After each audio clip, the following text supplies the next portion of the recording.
So we'll call the meeting to order. Joel, do we need to do roll call or do we just start? Mayor, let's do a roll call, please. Okay. Dr. Mahoney. Here. Mr. Pepcorn.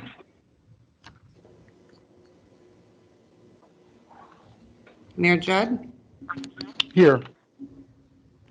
Mr. Hendrickson.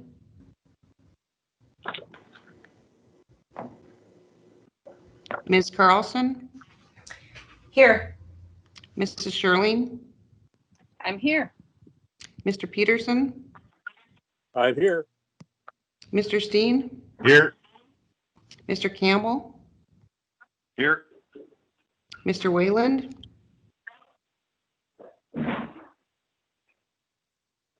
Mr. Olson. Here. We have a quorum. Thank you. Can I have a motion to approve the minutes from the previous meeting, please? Steen moves. Peterson. Or second, whatever. All those in favor say aye. Aye. Aye. Aye.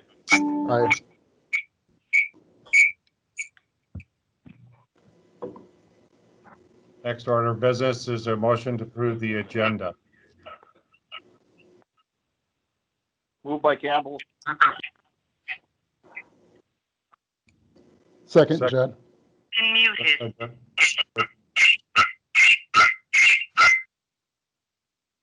All those in favor say aye. Aye. Aye.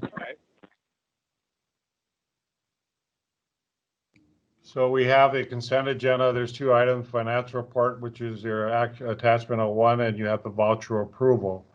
Do I have a motion to approve the consent agenda? Steen moves. Scherling second. No, Rick, you got the fastest button of all of us to get that out so quick, but thank you. Roll call Thanks so vote. long. Roll call vote, please.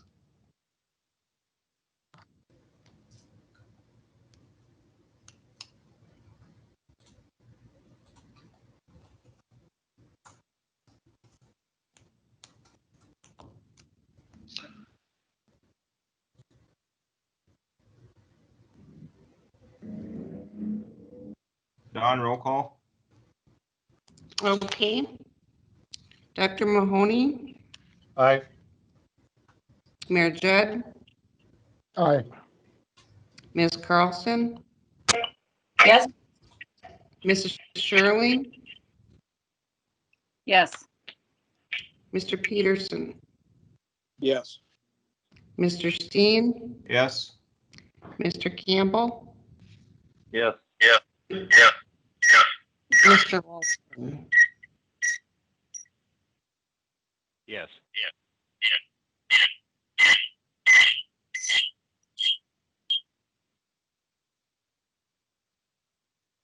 Campbell's really for this, I guess. Don, is that everybody? Are you done? Yes, that is everybody. Just announce that when you get to the end, please. A financial committee appointment. Rick, Steen, I think you're going to talk about that. Is that right? Well, I wasn't going to, but I surely can. I think we're aware of the fact that Commissioner Grinberg was on the Finance Committee, and with his departure from City Council, and then therefore from the board, the Diversion Authority needs to make another appointment to the Finance Committee. And as I understand it, and John can correct me if I'm wrong here, because this is a DA appointment, a Diversion Authority appointment, that individual has to be on the board. Yes. And so that's where we're at. So we'd be looking for volunteers or nominees, or some nomination from the Diversion Authority. And again, that individual would have to be a Diversion Authority board member. So I think, Joel, you wanted to comment to this. I think people met and made a recommendation. Yeah, thanks, Mr. Chair. Commissioner Steen is correct. The Diversion Board will have to nominate a member to serve on the Finance Committee and fill Commissioner Grinberg's seat. There has been some discussion I think Mayor Dardis has indicated that he is willing to assist in that role, and ready and prepared. And I think that would be an extreme value to the Finance Committee to have Mayor Dardis on the board. So we'll be looking for a nomination, and we'll need to take a vote on that, Mayor. This is Steen. I'll nominate Mayor Dardis to the Finance Committee. Is there a second? Peterson, second. Very good. Roll call vote, please. Don?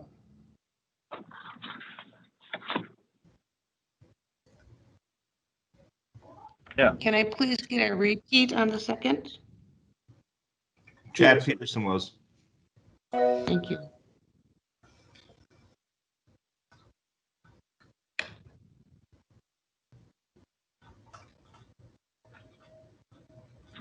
Don, can we do a roll call, please? Dr. Mahoney, Yes. Mayor Judd, Yes. Ms. Carlson, Yes. Mrs. Scherling, Yes. Mr. Peterson, Yes. Mr. Steen, Yes.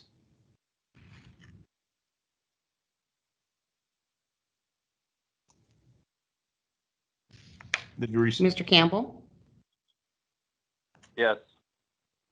Mr. Olson. Yes. That is everyone. Don, I think you're forgetting Commission President Dardis, and I believe Fargo may have had a new appointment to the board.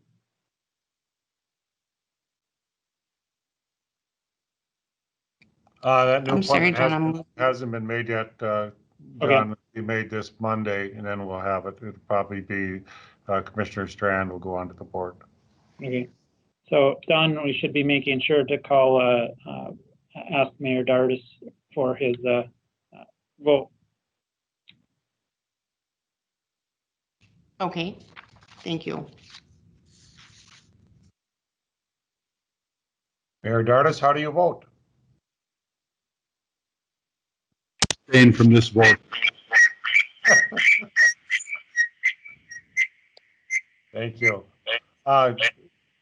We are glad that Bernie has volunteered to be on this committee, and we expect great work out of you. We just need 120 million more, so please make that happen with your friends in the legislative body, and thank you, Bernie. Executive Director report. Joel? Thank you, Mr. Chair.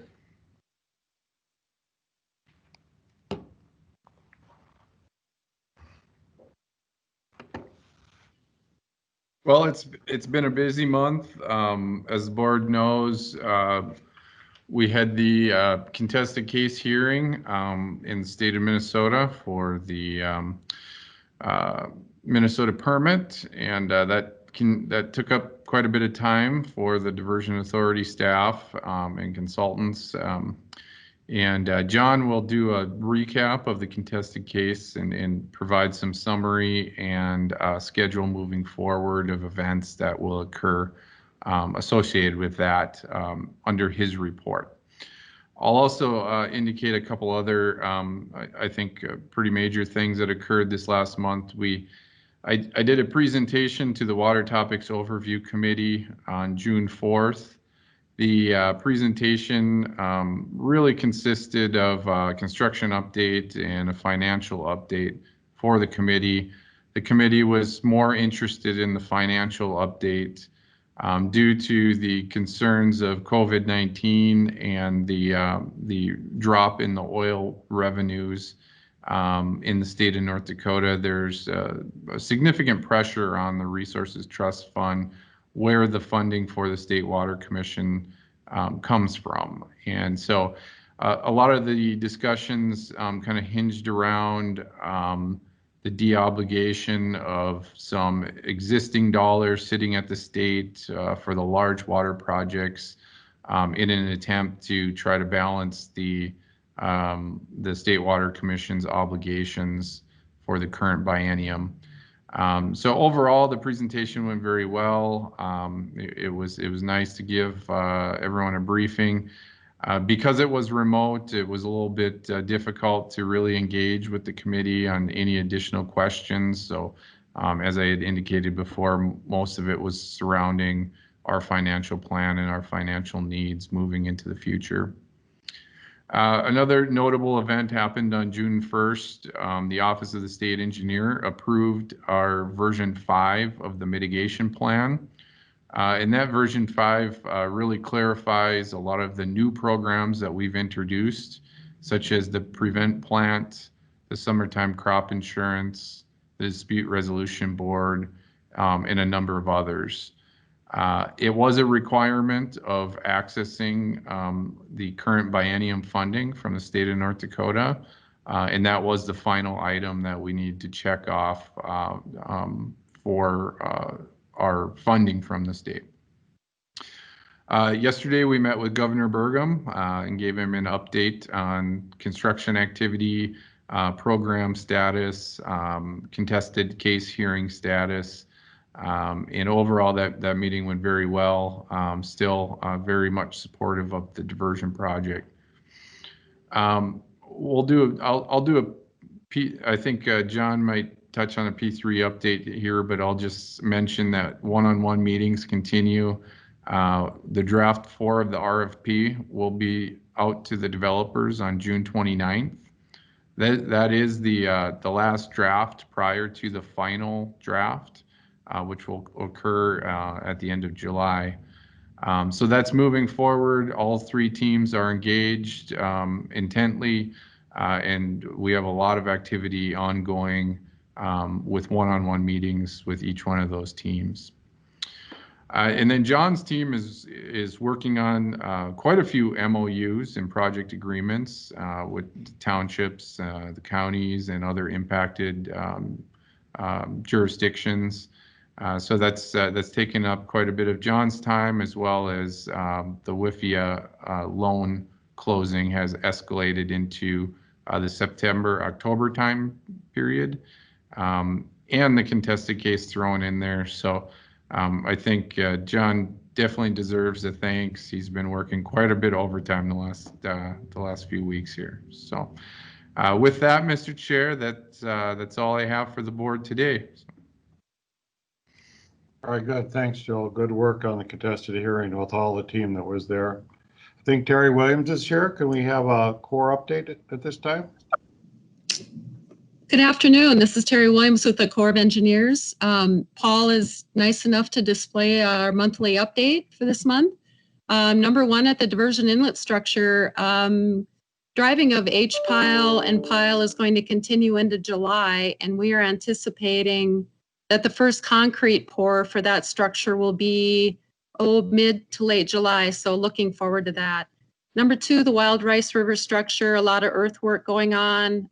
They're excavating the channel where the structure is going to be built and placing that material in the west dam embankment. Number 3, Red River structure, that remains on schedule for having final plans and specs in September of 2021. The physical model is back up and running, and they are setting up cameras and computers such that we and sponsors and the state agencies can participate in alternatives testing virtually. So that's going to be pretty exciting as well. Number 4, we're designing SE1, the Western Tieback. The plans and specs are a bit delayed on that one. Instead of being available in July, they've moved out into September to incorporate some additional design criteria. Number 7, Drain 27 wetland mitigation. We are going to be having, putting out an environmental assessment next month, and that's going to include a public comment period and a virtual public meeting. And if you go to the back page, a few pictures. So we had some distinguished guests visit the diversion inlet structure in the Wild Rice a couple weeks ago, as shown on some social media that we put out yesterday. To the right, that's a sample concrete panel for the diversion inlet structure. That's what the walls are going to look like. And then the bottom picture was taken on June 15th of the Red River structure physical model. With that, are there any questions?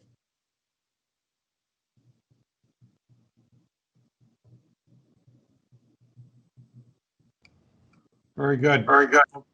Local people haven't been doing anything at the construction site then? No signs or anything against all this activity? I think the last signs I saw out there was at the groundbreaking, which the picture that was shown didn't include those signs, but there was a lot of them. Okay. John Shockley, are you ready? We're going to tell about what went on in that 2-3 weeks you guys spent in that room. Yes, Mr. Chair. So I'll start with the contested case here and recap. I'll try not to take too long, as I know it's summer and people have other activities to get to. So we started a approximate 2-week contested case hearing on June 8th through June originally 19th. We did end the contested case hearing approximately 2 days early.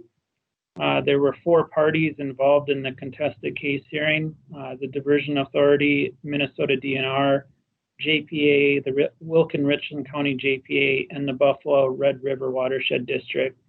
The judge had really set the contested case up as the Diversion Authority and Minnesota DNR on one side, and the Wilkin-Richland County JPA and Buffalo Red Watershed District on the other side.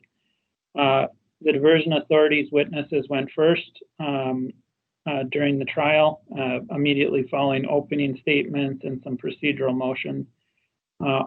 The Diversion Authority's witnesses did very well. Everybody that testified on behalf of the Diversion Authority did very well. The technology and the preparation and the access to the exhibits, the familiarity with the information and facts, our witnesses really came across very well. Minnesota DNR was then up and provided its witnesses. One of the issues that came up during the Minnesota DNR testimony was permit condition number 22, which relates to how impacts to the project are mitigated in the southern embankment storage area, and how flowage easements are calibrated and to what level. That was an issue that the judge was particularly interested in. She said that one of her concerns is always real people and how projects impact them. During the course of the Diversion Authority's testimony and the Minnesota DNR's testimony, it appeared that the judge's focus was really not so much on the validity of the permit, but on mitigation issues. Our witnesses withstood the cross-examination very well, and the court did from time to time have to provide some, I won't go as far as to say reprimand, but some guideposts to JPA to stay within the issues that were relevant to the hearing. Following that, the JPA put on its witnesses. Interestingly enough, during the testimony, they had 2 experts. One expert, in summary, provided that he did not like diversion channels, but preferred dams, and actually was advocating a solution that had never been really vetted, and that was just a simple storage area with a dam that would impact property owners in the southern area. Frankly, I was surprised that the Wilkin-Richland Joint Powers Authority would put forth a witness that would make those statements, because it would impact their membership. But nonetheless, their witness testified to that. Their second witness, really his testimony was in regards to, I don't like dams, but I like diversion channels. And then their third witness got on the stand and said, I don't like diversion channels or dams, but I like levees, which I think led the judge to some level of confusion about what their actual case was in regards to that they were trying to present. Buffalo Red then went forward with its witnesses. Their witnesses were primarily focused on the federal BCR ratio, which the Minnesota DNR's position is that's not applicable in a Minnesota permitting decision, as it's not required under the Minnesota rules. Overall, I would say that the case went well. I never like to predict how a case will go because you know, your decision, your future is always in the hands of a third party. But I feel good that we put on the information and handled the case in the best way we could.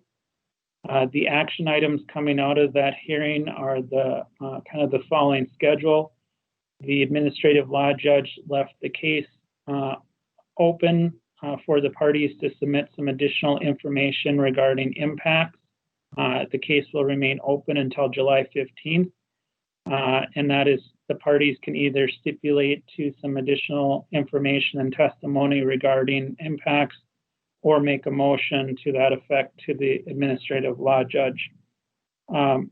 Also on July 15th, the parties are asked by the judge to submit proposed findings of fact, and what those are for those non-lawyers on the committee are basically a judge likes assistance in drafting their decisions, so they ask attorneys to prepare draft findings that they view as how the case decision should read.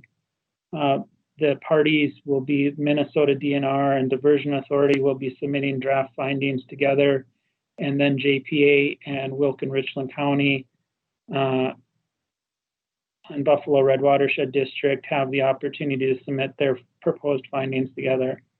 The administrative law judge did not want to hear closing arguments from the parties and instead asked that those be briefed. So those are due at the end of July, which would be approximately July 29. And then the parties are able to submit reply briefs. What those are essentially responses to any arguments that are raised in the closing briefs. Those are due in mid-August and August 14th. This judge has typically taken about 70 days to make a decision. And so we would expect that sometime in October, we would be likely to hear a decision from the administrative law judge. Recall that Minnesota has a somewhat unique process in that the administrative law judge makes a recommendation to the DNR commissioner, and the DNR commissioner then makes the final decision on the permit. By statute, the DNR commissioner has a minimum of 10 days and a maximum of 60 days to issue his or her decision regarding the permit. So you can take the date that the administrative law judge issues her decision and then add 10 to 60 days upon that for a final determination on the permit. I can certainly answer any questions. I tried to be quick and just give a summary, but overall the contested case went well. Any questions or comments? I know some of the members were watching this as well. And I don't, is Kevin on here today as well? I don't see him on the list, but any other questions?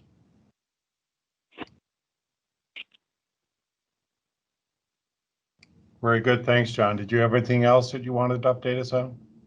Just two very brief items that Joel, the executive director, had mentioned. We did receive confirmation from US EPA WIFIA that they were requesting that we move the US EPA WIFIA loan closing date up to late September or mid-October. We are certainly interested in undertaking anything that we can do to move up the closing date, because that date is the date at which we lock in our interest rate. And as probably everybody knows who has been watching mortgage rates and other loan interest rates, we're in a historically low rate environment. And so we'll know pretty soon what our interest rate will be, but that was positive information or positive development. It does mean a large workload coming up in the next couple of months, but we can handle that. And then the other item was an update on the P3 schedule. We did have virtual one-on-ones with the P3 teams. Those have been very positive.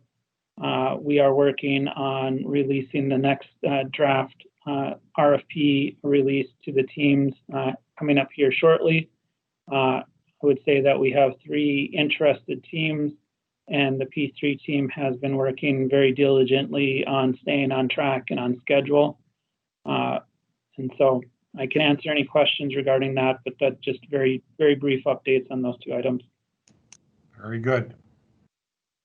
Public outreach, Rodger, Olson, or Rocky, which one are you taking this, please?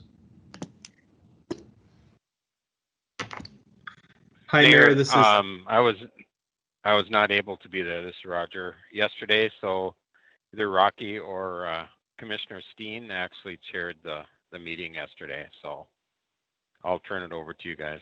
Thanks. I'll be more than happy to turn it over to Rocky.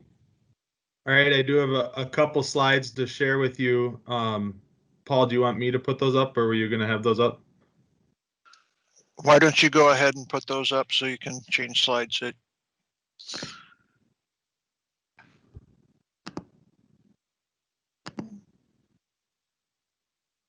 Okay.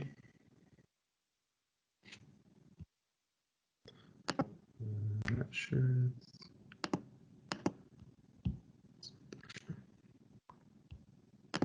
Apologies Yep, there. Okay. So we had a public outreach committee meeting yesterday. Thank you, Mayor Dardis, for joining us in Mike Thorsted's position, and be great to have West Fargo's voice continue on there. Wanted to update the board as I updated the committee on some of the communications plans updates. You know, we had sent out a survey to several thousand people within Fargo and Moorhead and West Fargo and upstream, and I know I've gotten a lot of questions on this. So if you'll give me a couple minutes, I can run through some of the high level results and findings. You know, I think originally we had anticipated a 10% return rate. For those, remember we got that postcard in the mail and we asked people to mail it back. We were pretty surprised that we got well more than 10%. I think Fargo, we got something like a 25% return rate on a postcard, which I thought was incredible. So these are the numbers that we got back. I thought it's a pretty good poll amount. Some of the main points that we found from those questions were that respondents mainly got their information from the newspaper and news and radio. I think that's kind of as expected, but as we dig in, there's a couple little more analysis that I think will help us form our communications plan and how we target and who we should target. The other key finding that we were happy about is across all those 4 jurisdictional areas, the majority of respondents said they receive enough information about the project. You know, that's always a concern, is are we doing enough or not? And I'd like to dig into that a little bit more, but the fact that a majority said that, we were happy about that. Surveys did indicate that they would like more information in the newspaper and in social media. So we'll explore some strategies for that. And also upstream had a pretty strong response that they want more public meetings. That was, you know, we've seen with public meetings upstream, they're usually full rooms, and when we have them in town, it's much more empty. And so it's kind of consistent with what we know. So diving in a little bit more, do you get enough information about the project? Here are the responses from the 4 different audience groups. You can see that, you know, the yeses, the darker color there, do make up a majority, but I guess that's not really where we need to be targeting. You need to look at that lighter blue, and for the people that say they're not getting enough information, we got to dive in and find some correlations about, okay, how do we target them then? I think in Fargo, it looks like we're doing a pretty good job. The not getting enough information is smaller. As you kind of go out into West Fargo and Moorhead, and especially in upstream, you know, there is still a significant number of people that want more information. While it's majority are getting enough, I think there's enough there where we need to figure out how to do more for those people. And what's interesting is we also asked how they feel favorable or not favorable about the project. And there's a pretty direct correlation in, are they getting enough information with, are they favorable about the project? So this is a somewhat busy chart. This is all the information about where they get their news from the 4 different groups. And then that line that goes across, if you look over to the right axis, you see the net favorability. So how people feel versus favorable versus unfavorable on the project. And you can see in Fargo, we have a very strong favorability. Moorhead, we also have a really strong favorability of the project. West Fargo is pretty well split on it, and upstream, as very well as we expect, has an unfavorable view of the project. And I would hesitate to say that this is one point in time. It doesn't show a trend, and so it would be nice to have what was this information 3 years ago, and what will it be 3 years from now, to kind of see are we making strides in the right direction or the wrong direction. And one of the things that I took from this is, with West Fargo sort of being split, I think we've done more in West Fargo over the last couple of years and made that a target. And I know Mayor Dardis has been very active, and so I'd like to think this is trending in the right direction. But with Mayor Dardis coming on the board, I'd like to spend some time with him to walk through some of this information and really get his take on how do we target those people that aren't getting enough information, or maybe they have an unfavorable view and we need to get some more information out to them. Similarly, in Moorhead, while we had a very strong net favorability, Moorhead showed a very strong no opinion as well of the project. And to me, I think that's sort of an interesting target, when they don't have a negative or positive. At this point, when we've been going for 10 years, to not have an opinion about the project means we're not reaching them, I think, in some way. And so we'd like to look at some strategies for that. I kind of updated, here's just some points I think I updated on these. But the one thing on here is that last bullet.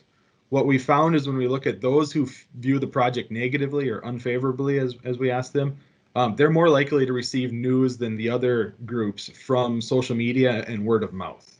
And I don't think that's surprising for those that follow social media about the project, but that word of mouth, I think, is something we can really target as well. I know we've done a lot of sort of civic group meetings in Fargo and Moorhead and West Fargo to try to hit those community leaders, opinion leaders in our community. We haven't done that necessarily outside the metro area, and maybe that's a strategy where we could, work on that word of mouth a little bit more, find different groups or civic groups like that we could, have work with Joel to get out to. A couple more slides here. Terry kind of talked about this. This was a cool thing to have the Colonel come up here. We didn't want to show a video this month just because the videos don't work virtually, but we will send a link around. Here's a screenshot of what the inlet structure looks like. You have some recent views if you haven't driven down there. And then maybe a little less familiar, the Wild Rice River control structure that broke ground this spring. This is looking north. You can see the interstate to the right there, if you along the upper right side of the screen, if you can kind of orient yourself. And then that's the Wild Rice River that you see. So if you haven't driven by that, it doesn't look like much yet, but it's starting to. It's a pretty big area. But I guess I'd be happy to take any questions on the survey or anything else going on. Terry also talked about our wetlands meeting that we're going to hold in July, so I don't want to belabor that either. Very good. Any questions by anybody on the authority? If not, we'll go to land management. Mary Scherling. Good afternoon. Land management met yesterday and had a number of items to go over. We have in your packet, of course, our usual property status report is in there if you want to take a look at that. We also have got within the last month, we have acquired 10 more parcels since May 20th. We've got no new appraisals since the last meeting. And, our CAS joint board continues to work on acquiring necessary property rights. We've secured 356 of the 375 biogeomorphic access agreements. One of the things that we took a look at yesterday was our mitigation plan. That has been approved by the state, the North Dakota Office of State Engineer. And of course, we continue to work with Minnesota, but there's a really great, I think, 4-page informational overview for our mitigation plan. And I think that would be a great thing to take out to those groups that Rocky's talking about. Really gives a good, concise information. Of course, our mitigation plan is online at our website, but it's very, very lengthy. So this gives all of you members an opportunity, if you want to just get a good snapshot of how we got to where we're at now with our mitigation plan. I think it's a really worthwhile work to take a look at. We also talked about, let's see, we had a MetroCog there, and they had a virtual meeting and had 65 people show up, which was good. I hope you've all had an opportunity to look at what they're proposing. That's, of course, in the works and will be for years to come, but I think it's exciting work. And you can go online. They have a draft plan, and the online survey is available for public review through Friday, July 10th. And so you can go to MetroCog's website to take a look at that. I think that's about it, except that we continue to work with the flowage easement valuations with Crown appraisals on phase 1B, the crop insurance development. We're working with Watson Associates. And then we have an issue with a cell phone tower. And I think Eric is maybe there if you want to talk about the details with that relocation, Eric. Yeah, good afternoon. Thanks, Mary. I believe in your diversion board packet, Paul, maybe you can show that back again. Attachment 03 is related to a cell phone tower. There is a cell phone tower that exists in the footprint of the channel, and we have an obligation to relocate that tower. Over the last several months, we've been working with them to identify potential replacement sites. And the site that has risen to the top, and I guess they have approved through their process with propagation studies and conversations with the actual cell phone companies, is this yellow, small little postage stamp spot on OIN 728. The Cass County Joint Water Resource District did purchase all of parcel 728 several months ago, just part of our normal acquisition process with that property owner. And the joint board has been willing to grant an easement to the cell phone company to relocate their tower. We did discuss this at the land committee, and they gave their concurrence that I guess no objections to granting that easement. Granting the easement will really help expedite getting the tower relocated as quickly as possible and out of the way for construction to proceed. And so with the land committee's sort of blessing of that, we did talk about that this morning at the Cass County Joint Board meeting, and they agreed that they're supportive of working with the SBA cell tower company for that easement. And I guess wanted to make sure the board was aware of that. And I guess it may seem like a relatively benign issue, but we know that as the project is buying some asset lands, we want to make sure that everybody is fully aware of what we're using those asset lands for. So the next map just shows a zoomed in version of the small easement area. So the joint board is proceeding down the path of granting the easement, and I guess if there's concerns or objections, we'd prefer to hear them sooner than later. And we need no action item on that, Eric. It's just something you guys have gone ahead with unless there was some objection on the board's action. Yeah, I guess Shockley can correct me if I'm wrong, but it's my understanding that the joint board is going to enter into the easement. They're the entity that owns the land, and so they would enter into the easement. I don't believe the DA board needs to take any action. Very good. Any questions or comments to Mary or Eric? Just one other item I would add. I usually at this time ask if the joint board has any report, or I believe Mayor Judd's there if they met today and had any reports on Minnesota acquisitions. Thank you, Commissioner Scherling. We did meet today, and not a lot of action on our side. We did review property acquisition reports, also final acquisition summaries. The board also approved a relocation reimbursement claim, and also got an update on rights of entry actions that have been initiated in Minnesota. And Eric, correct me if I'm wrong, I do believe the counties where the jurisdiction are, where the actions were initiated, are in Wilkin County, and I believe Elbow Lake, which is in Grant County. Yeah, there are what Mayor Judd is referring to is we have a small number of right of entry agreements that were scheduled to go forward through a court hearing. That court hearing was scheduled several months ago and got canceled because of the COVID issues. It recently was rescheduled. And so now there is one court hearing in Clay County on July 20th, and then a separate court hearing for the 2 properties in Wilkin County on August 18th. The Wilkin County hearing is going to be held virtually, and the judge is from Elbow Lake. Thank you for that clarity, Eric. Yep. Thank you. The other, I guess, I don't know if there's anybody from the joint board on today. I think Dan Jacobson is out of town. But Eric, I'm here. Oh, okay. Hi, Rodger. Yeah, to talk about the letters that are going out. Yeah, I think we probably should give the board an update. I know there's some informational points that have been shared with the board recently as well.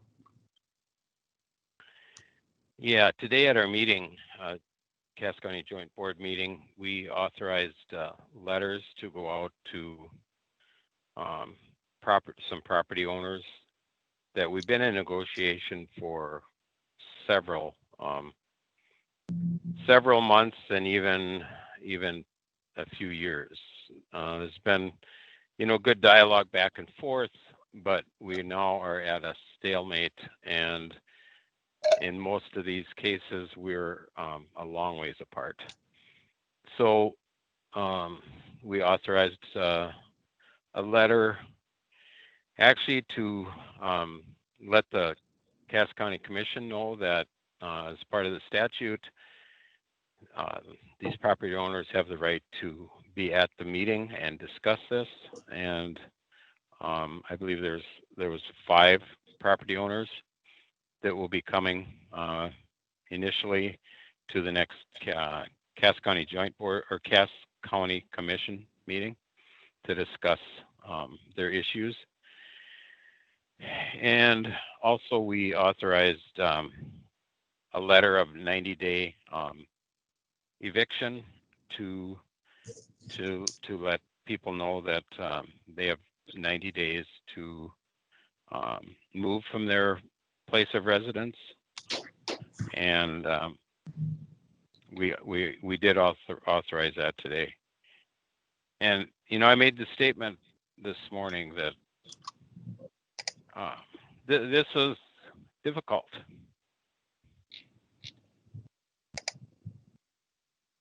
But we know it's necessary.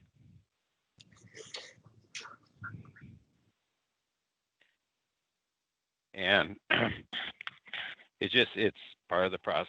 So, Eric, anything else? No, I think you captured it really well, Rodger. And I know, I think I've warned many of you, and I know we talked at the committee meetings yesterday and in the previous months as well, that these actions are not going to get any easier, unfortunately, and we sure wish that we could reach a settlement with these property owners. But as I understand the board's position and feedback from all of you, or many of you anyway, that we have, we've been negotiating. We start with an appraisal, and that's a market-based appraisal. We offer the appraised amount. We've increased our offers above the appraised amount. We've been negotiating with these property owners for months, if not years. And as Rodger said, we've got a stalemate. And so this is the tough part of the acquisitions, and it's unfortunate. I think the joint board, I can attest that they take this very seriously and all that stuff. So I guess the next step, as Rodger pointed out, is we'll be going to the county commission, asking the property owners or inviting these property owners to attend. And that's the next step in the process. And if need be, I think the joint board is ready to use sort of a last resort eminent domain action if necessary. So what would happen at county commission and Eric? They would have an opportunity to say we're not being fair, and have them not go ahead with the last resort eminent domain, or what would be the expectation of those people who are not happy in front of the county commission? Well, the statute requires us to hold a hearing, or requires the county to hold a hearing and invite the property owner. Some of the property owners may choose not to show up, but if they do show up, we will have our land agents, the people who have been negotiating directly with the property owners, attend the meetings. We'll have the chair of the joint board, all there to help provide a summary of the negotiations to this point and explain the issues of how we're so far apart. Some of this will be in writing so that the commissioners have that material. And then essentially what the joint board will be asking is for authorization to use a last resort eminent domain action. And that's the action that we would look for the county to approve. I suppose the county could weigh in other options and things, but really the action that would be asked of them is to approve the use of the last resort eminent domain. Rodger, thank you and your board working hard on this. I know this is we've always been dreading to finally get to that, and I know Mary talked about it last year as well as chair, said when we would eventually get to this. So, but I thank you for your hard work. Any other report coming from land management? So I might just briefly mention within the last, half hour, 45 minutes, there are some informational points about this topic that we just discussed. Those informational points should be in your inboxes. And so if you have questions, comments, concerns, whatever, please take a look at those. And we're here to help support the process as it goes forward. Very good. Mary, that's it for your report? That concludes. Thank you. Thank you. Looks like a couple of you are at the lake or something. It really looks pleasant behind you. Finance, we're going to go into, I think, Rick Steen, you're going to give the report. I would like you to take all three contracted actions in one swoop when you get done. So if you want to report on them, then we'll vote, if that'd be okay. Sure, yep, that was my intent. Thank you, Mr. Chair. Just a couple of items. Finance did meet yesterday. Pretty much everything that we addressed was covered either in the consent agenda or John covered it earlier with his discussion. One item just to bring to the attention of the board is Kent Costin did inform the Finance Committee yesterday that the audit is completed, and I believe that was the last piece for the WIFIA loan application. And the Finance Committee did not have a chance to take a look at the audit, but that will be submitted, and the Finance Committee will take a look at that and approve that at the next meeting. With that, moving things along, I am going to turn this over to Joel. There are three task orders here with HMG, and the intent, I believe, was for Joel to address briefly the three items. If there's any questions, address those questions, and then take action on all three at the same time. So Joel, it's up to you. Yep, thank you, Commissioner Steen. I just wanted to give a brief review of the three contracting actions prior to the vote and answer any questions that any board members may have. The first one is the Task Order 1, Amendment 16. This really was a result of the MSA negotiations with HMG. We pulled the professional liability insurance policy out of the overhead rates for HMG. Gave an advantage, financial advantage to the Diversion Authority Board. Also, there's some insurance advantage for the Diversion Authority in doing this. The second one is HMG Task Order 16, Amendment 13. This really has to do with the Lomar preparation for the 2nd Street Pump Station project in Fargo, as well as continued Clomar support and some additional permit preparation for the Corps of Engineers 401 permit. And the last one is HMG Task Order 20, Amendment 5. This is work associated with the design of County Road 1617, adjacent to the inlet structure being constructed at the moment. And this will be for HMG to construct the transportation elements surrounding the inlet structure. All three of these task orders are contained within the budget, and the last two were anticipated in the program schedule. So with that, I'll take any questions. Any questions? Do I have a motion? This is Steen. I'll move to approve for the Diversion Authority Board to approve the contract actions referred to above. Is there a second? This is Olson. I'll second. Okay, any other discussion? Roll call vote, please, Don. Dr. Mahoney, Aye. Mayor Judd, Aye. Ms. Carlson, Yes. Mrs. Scherling, Yes. Mr. Peterson, Yes. Mr. Steen, Yes. Mr. Campbell, Mr. Campbell, Yes.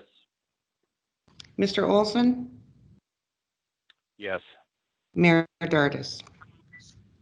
Yes. That is everyone.